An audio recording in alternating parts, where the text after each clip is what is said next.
You may not realize it yet, but there is a quiet moment somewhere between the breath you're taking now and the next, where the world pauses just long enough for you to notice something extraordinary. The subtle way life unfolds when you truly pay attention. It's strange, isn't it? How you can walk through 1,000 days without seeing anything at all, and then suddenly, one morning, you catch the faint tremble of a leaf before it falls, the tired smile of a stranger pretending to be strong, or the soft ache in your own chest that you've been too busy to feel. You start to wonder, how long has this been happening? How long has the world been whispering to me? And why am I only hearing it now? This is the paradox of observation. The more you see, the more invisible you become to the rhythm most people live in. And yet, the more invisible you become, the more clearly life reveals its hidden architecture. You begin to notice the subtle choreography of people's lives, the silent patterns of their fears, their desires. The stories, they repeat not because they're true, but because they're familiar. It is here, in this strange, intimate pause, that a question rises like a tide within you. What happens when you start seeing everything that others ignore and can no longer return to not knowing? You step back into the world, into the warm blur of everyday life, and suddenly everything feels different. Watch carefully, and you'll see how people move through their days as though carried by an invisible stream, rushing from task to task, conversation to conversation, emotion to emotion, without ever noticing the current itself. At a crowded coffee shop, someone laughs a little too loudly, not because the joke is funny, but because silence terrifies them. In an office meeting, a coworker nods in agreement, not out of conviction, but because disagreement feels like a danger they're not prepared to face. At home, someone tells a story about their day, editing out the moments that hurt because they've learned pain is unwelcome at the dinner table. Everywhere, in every direction, people act, react, perform trapped within roles they never consciously chose. And you, standing among them, begin to see the illusion clearly. Most people aren't living. They're repeating. Repeating fears they inherited, beliefs they never questioned, emotions they swallowed, coping mechanisms they absorbed simply by watching others. Bandura's quiet truth reveals itself in plain sight. We learn far more from observation than we ever do from instruction. And now, having seen it, you notice how the world becomes a theater not in a mocking way, but in a profoundly human one. Everyone is improvising. Everyone is guessing. Everyone is struggling to keep their inner worlds hidden, just enough to appear functional. You notice the man scrolling through his phone at a party, pretending to be busy so he won't have to face the discomfort of being alone. You see the woman who interrupts others, not out of arrogance, but because she fears that if she waits too long to speak, her thoughts and worth will disappear. You see children mimicking their parents' anxieties, lovers mirroring each other's insecurities, strangers copying expressions they learned from movies because they don't know how else to feel. And amid this swirling web of imitation and avoidance, the question from before deepens. If all of us are shaped by what we observe, then who is shaping the observer? This is where the first shift happens, not loudly, not dramatically, but in the soft, unsettling realization that you have spent most of your life watching the world without truly noticing it. You see now that your reactions, your habits, your desires, even the way you carry your shoulders or modulate your voice, were learned, absorbed, inherited from the environment around you, and for the first time, you feel the quiet weight of that truth settling into your bones. The everyday illusion begins to dissolve, the fog lifts, and something inside you stirs. You begin to feel it first as a kind of trembling, subtle, internal, almost imperceptible to anyone but you. A shift, a widening, a delicate cracking open of something that had been sealed for years. It doesn't arrive as a revelation with trumpets and lightning. It arrives as a whisper, a soft click, like a door inside your mind, finally unlocking itself after a lifetime of waiting. You start noticing the truth behind your impulses, the motivations beneath your reactions, the layers beneath the layers. You catch yourself laughing at a joke and suddenly ask, did I laugh because it was funny? Or because everyone else did? You sit with a friend who's venting about their life and wonder, am I comforting them? Or am I performing comfort because that's what I learned to do? Even the way you sit, the way you breathe, the tone of your voice, it all becomes part of the quiet investigation unfolding inside you. And with every new realization, a part of the world sharpens into focus. You begin to see the machinery behind people's behavior. Fear disguised as control, insecurity camouflaged as confidence, longing dressed up as anger. You see it in yourself, too, how much of your identity has been shaped by the unspoken rules of the environments you grew up in. The awakening is both liberating and terrifying. Liberating, because you finally understand why you felt disconnected from yourself. Terrifying, because you can't unsee what you've seen. You become aware of the inner narrator that has guided your life without your permission. You hear your parents' fears and your hesitation, your teacher's judgments and your inner critic, society's expectations and the exhaustion that comes from trying to be acceptable. And in this new awareness, you feel a pressure building an emotional weight that is both too much and not enough. You wonder, what else have I mistaken for me? How much of my life is borrowed? How much of my suffering was never mine to begin with? The ground beneath you begins to feel unstable, not because the world has changed, but because you have finally stopped walking with your eyes closed.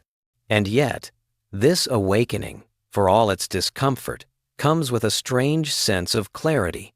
You begin to understand that observation is not passive, it is powerful, shaping you even when you aren't aware of it. As Bandura taught, the world is always teaching you, molding you, influencing you. But now, you are awake. Now, you see the threads. Now, you recognize the patterns. And once the observer awakens, the world can never be seen the same way again. But here is the part no one warns you about. Awareness comes with a cost. As you begin to see more clearly, you also begin to feel more deeply. Suddenly, conversations that once felt comfortable now feel hollow. The social masks people wear, the forced enthusiasm, the polite, small talk, the practiced emotional invisibility become painfully obvious. You start to hear the fear behind people's laughter, the longing behind their anger, the exhaustion behind their perfection. And instead of feeling closer to them, you feel farther away. Not because you reject them, but because you can see the parts of them they are trying so desperately to hide. You walk into a room full of people, and it feels like stepping into a hall of mirrors, reflections of reflections, imitations of imitations. You see the quiet woman pretending she doesn't mind being interrupted. You see the confident man who keeps talking because silence would force him to feel the truth he's running from. You notice the couple who hold hands not out of love, but out of fear that letting go would reveal how far they've drifted from each other. And you watch all of this with a heavy heart, realizing that most people aren't avoiding you, they're avoiding themselves. This is the isolation of the awakened observer. The more clearly you see, the more alone you feel. Not because you want to be alone, but because you are surrounded by people who don't yet see the world the way you do. And even if you try to share what you've noticed, it often comes out wrong, too intense, too direct, too revealing. People become uncomfortable. They change the subject. They laugh nervously. They tell you you're overthinking. But you're not overthinking. You're simply observing the truth they've been trained not to see. And so you withdraw. Not out of superiority, not out of arrogance, but out of self-preservation. You become quieter, more reflective, more selective with your words. You drift through life like a ghost who is still alive, watching the world from a distance even while standing in the middle of it.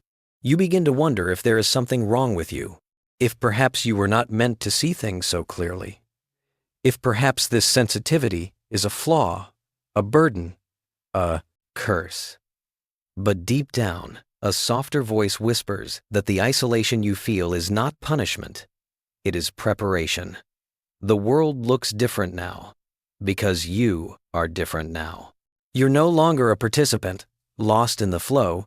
You're the observer, standing quietly at the edge, trying to understand the deeper currents moving beneath everything.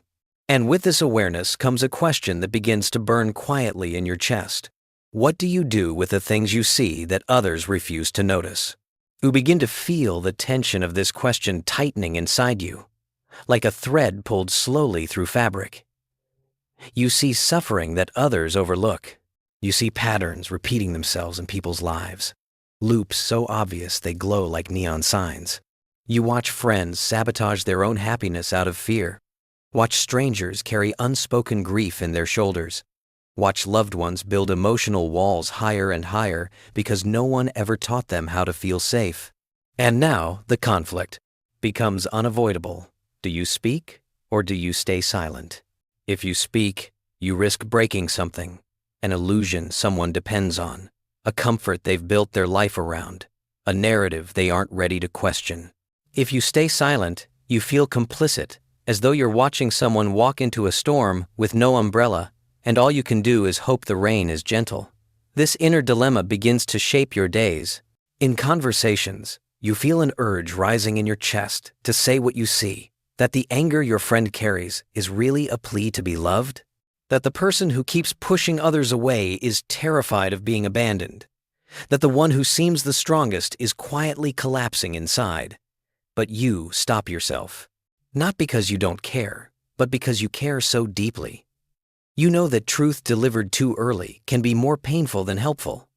You know that insight offered without invitation can feel like intrusion. And so you wrestle with your own compassion. Your mind becomes a battlefield, one part urging honesty, the other urging restraint. You want to help, but you don't want to wound. You want to guide, but you don't want to become another voice telling someone who they should be. And so you stand in the space between action and silence, feeling the weight of both. The conflict intensifies when the people closest to you misunderstand your quietness. They think you're distant when you're actually attentive. They think you don't care when you're carrying the emotional temperature of the entire room in your chest. They think you're judging them when you're simply trying to understand them. And all the while, a deeper question grows. How much of the world's pain are you responsible for once you become aware of it? This question slowly becomes too heavy to hold. The constant observation, the constant awareness, the constant emotional responsibility begins to strain the edges of your mind. You start feeling everything, every shift in tone, every subtle disappointment, every hidden fear in someone's eyes. Your body becomes an antenna, picking up signals you never asked to receive. And whether you want to or not, your inner world begins to collapse under the weight of it. Not dramatically, not suddenly, but subtly, like a glass slowly cracking under pressure. You find yourself exhausted after simple interactions. You replay conversations in your head, analyzing every micro-expression, every shift in energy, every unspoken message. You begin to dread social situations, because you know you will walk away carrying not just your own emotions, but everyone else's as well. Even silence becomes loud. Even solitude becomes crowded with thoughts that are not yours. It feels like drowning in a sea of invisible currents. You can feel the sorrow someone hides behind a smile. You can sense the tension in a room long before anyone says a word. You can hear the fatigue in someone's voice, even when they insist they're fine. And you begin to lose yourself in the flood of these observations. You become porous, absorbing the emotional weight of the world until your own identity feels blurred. You start to forget where your feelings end and others' feelings begin. Nights become heavier, thoughts become tangled, and your mind, once a place of quiet reflection, becomes a maze of echoes that don't belong to you. This is the collapse. The moment when awareness, without boundaries, becomes a storm. When observation, without grounding, becomes a curse. When being open to the world becomes indistinguishable from being consumed by it. You feel like you're breaking apart, not violently, but delicately. Like a sandcastle being erased grain by the tide. And in the middle of this collapse, one truth becomes painfully clear. You cannot carry everything you see. You cannot heal everything you feel. You cannot save everyone you understand. And it is in this realization, strangely, unexpectedly, that the first spark of peace returns. A small, quiet revelation begins to form within the ruins. Perhaps the purpose of observation is not to fix the world, but to understand it. Perhaps wisdom is not the burden of knowing, but the freedom that comes from accepting what you cannot control.